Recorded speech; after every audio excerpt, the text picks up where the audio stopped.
À plus d'une heure de marche d'Ambalavao sur la route nationale numéro 7, la centrale hydroélectrique d'Angiatim, d'une puissance de 12,5 kW, permet d'électrifier 87 foyers dans différents fuktan dans Anzoma Fanamine. Tombony hitako zany dia tena betsaka zany zavatra hita amin'ny tombontsoa azo ao ny fianaran'ny ankizy lesona vezivezena rehetrarehetra zany dia tena hita mihitsy hoe mahafa-po le jiro hatramin'ny firy taona moa zay folo taona no sitrahana hita amin'ity jiro ity. Inafy ny ampiasaina avao anatin'izay? Jiro, télé, radio.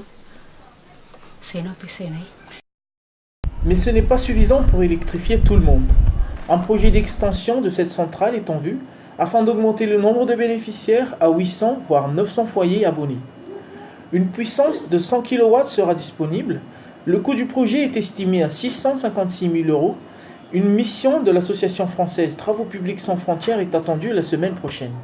Là, c'est tout mon travail justement, c'est d'évaluer justement les besoins des gens, voir si évaluer le besoin que demandent ces gens et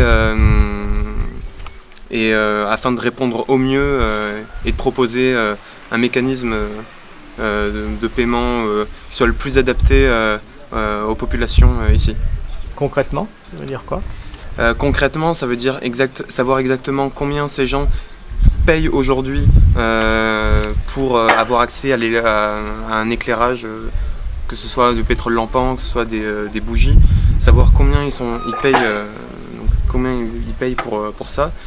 Et le but, c'est de leur permettre de faire une économie en proposant une électricité d'origine hydraulique qui leur permet d'économiser environ 1000 milliards.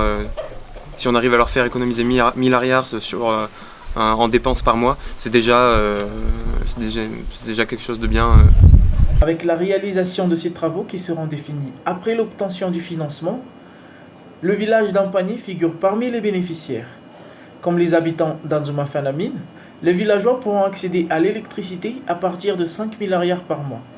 Cet agriculteur-éleveur est également propriétaire d'une décortiquerie qui fonctionne pour le moment au gasoil, pourrait profiter de ce projet.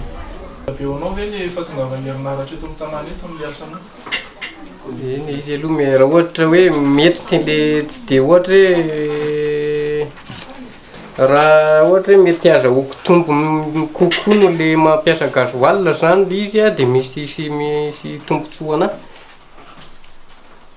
Mety mba misy fivana kokoa no le mampiasa le gasoil amin'le motera ampiasaiko. Raha ny kajikajy efa nataonay aloha dia tokony ahazoana kokoa ny électricité azo avy amin'ny hydroélectricité raha mihoatra ny fampiasana ny gasoil. Zay zany kajikajy efa nataonay. Izy moa zany miainga amina business plan mihitsy le izy dia misy calcul be dia be avoaka ao anatin'izay fa ny chiffre exact angambany zay mety tsy afaka hoe avoaka keky aloha zao. Azo eritreretina ve mihinana sasasasa? Azo eritreretina aloha hatrany amin'ny fampiasana aloha azo daholo, azo hoe mety sasany daholo. Roapatelo ny andro aniny azotsika eritreretina. Une amélioration de l'offre est attendue grâce à ce projet d'extension. En période d'étillage, de septembre à novembre, les abonnés sont en effet contraints de réduire leur consommation en heure de pointe. Ils sont invités à ne pas allumer leur poste de télévision. Comme les habitants d'Ilaka Centre, situé à 40 km de la ville d'Antsirabe, l'électricité générée par la centrale hydroélectrique permettrait de créer des sources de revenus supplémentaires et d'améliorer leur quotidien.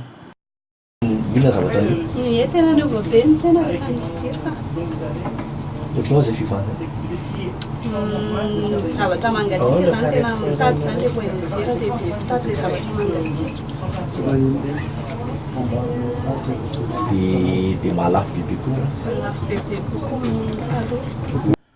Inaugurée en 2015, cette microcentrale de 60 kW, installée à Soavn, est exploitée par Hydroénergie, études réalisation, raccorde 302 foyers et 5 petites entreprises.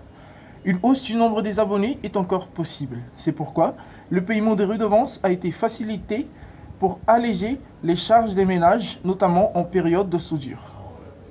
Raha ohatra zao izy première izy mividy crédit, dia le 10 indray izy mividy crédit, dia tonga dia alaina izy zany ny première jusqu'à le 10 ny dépense. Dia ny dépense isan'andro a 383 ariary.